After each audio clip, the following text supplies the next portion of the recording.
ឥឡូវព័ត៌មានបន្ទាប់ទៀតនេះគឺតាក់ទងនឹងដំណើរទស្សនកិច្ចរបស់លោកហ៊ុនម៉ាណែតទៅកាន់សហរដ្ឋអាមេរិកនេះបាទលោកហ៊ុនម៉ាណែតនឹងធ្វើដំណើរអមគណៈប្រតិភូកម្ពុជាមួយក្រុមមកចូលរួមក្រុមប្រឹក្សាសន្តិភាពដែលបង្កើតឡើងដោយលោកត្រាំ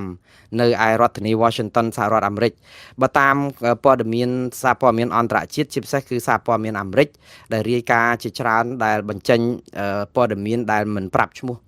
ឬក៏ប្រាប់ប្រភពឬក៏សុំលាក់ព័ត៌មាននោះក៏បាននិយាយថាយ៉ាងហោចណាស់ក៏មានប្រទេស20ដែរដែលនឹងចូលរួមកិច្ចប្រជុំក្រុមប្រឹក្សាសន្តិភាពដែលលោកត្រាំជាអ្នកបង្កើតនៅសេតវិមាននៅថ្ងៃទី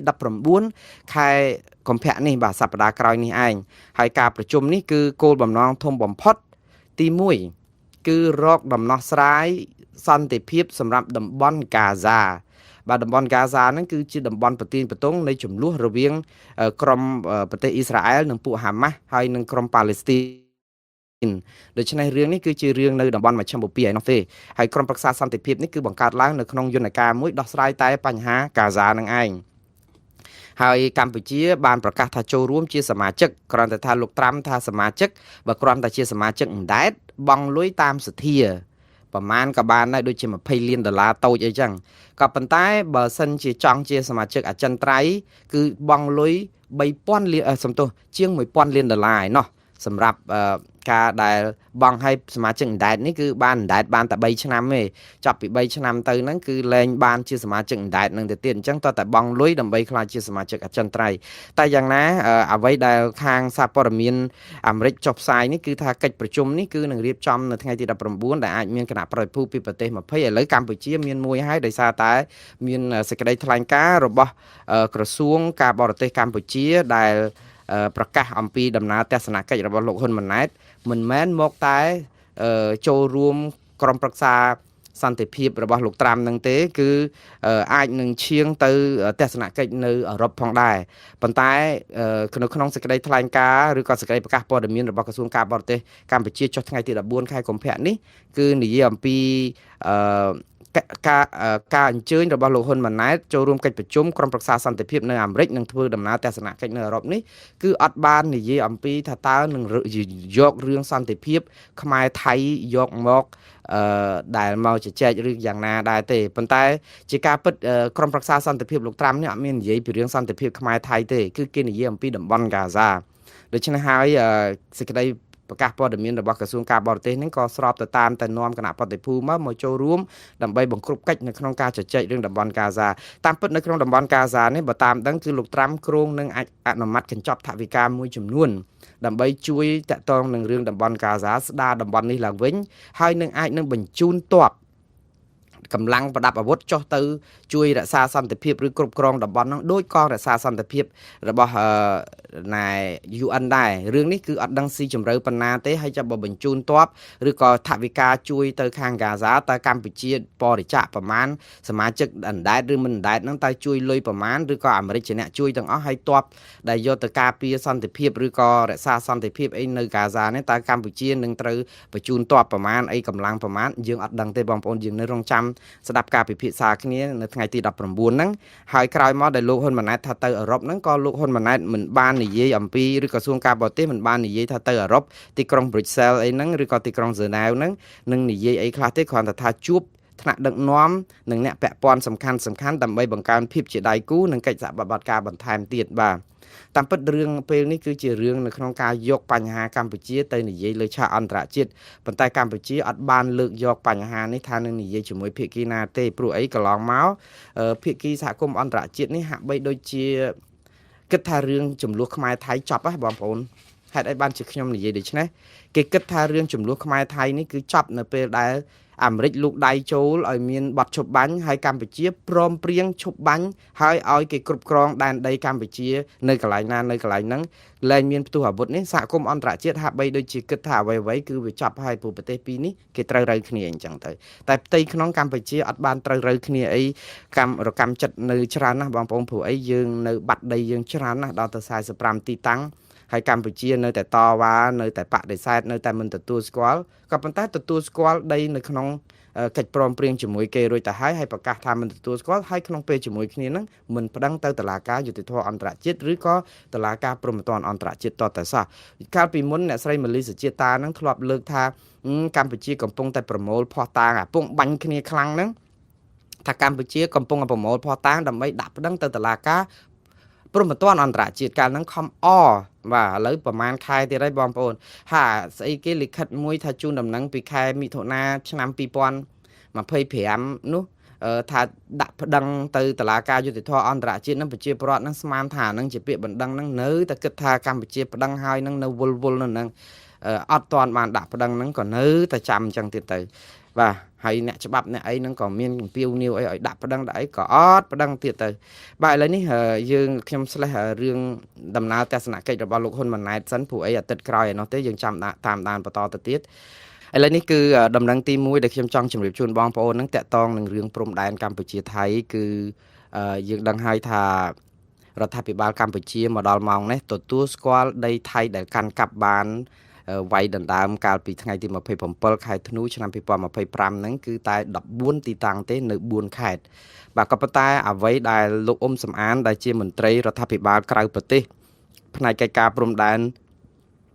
ជាញយដងលោកតែងតែ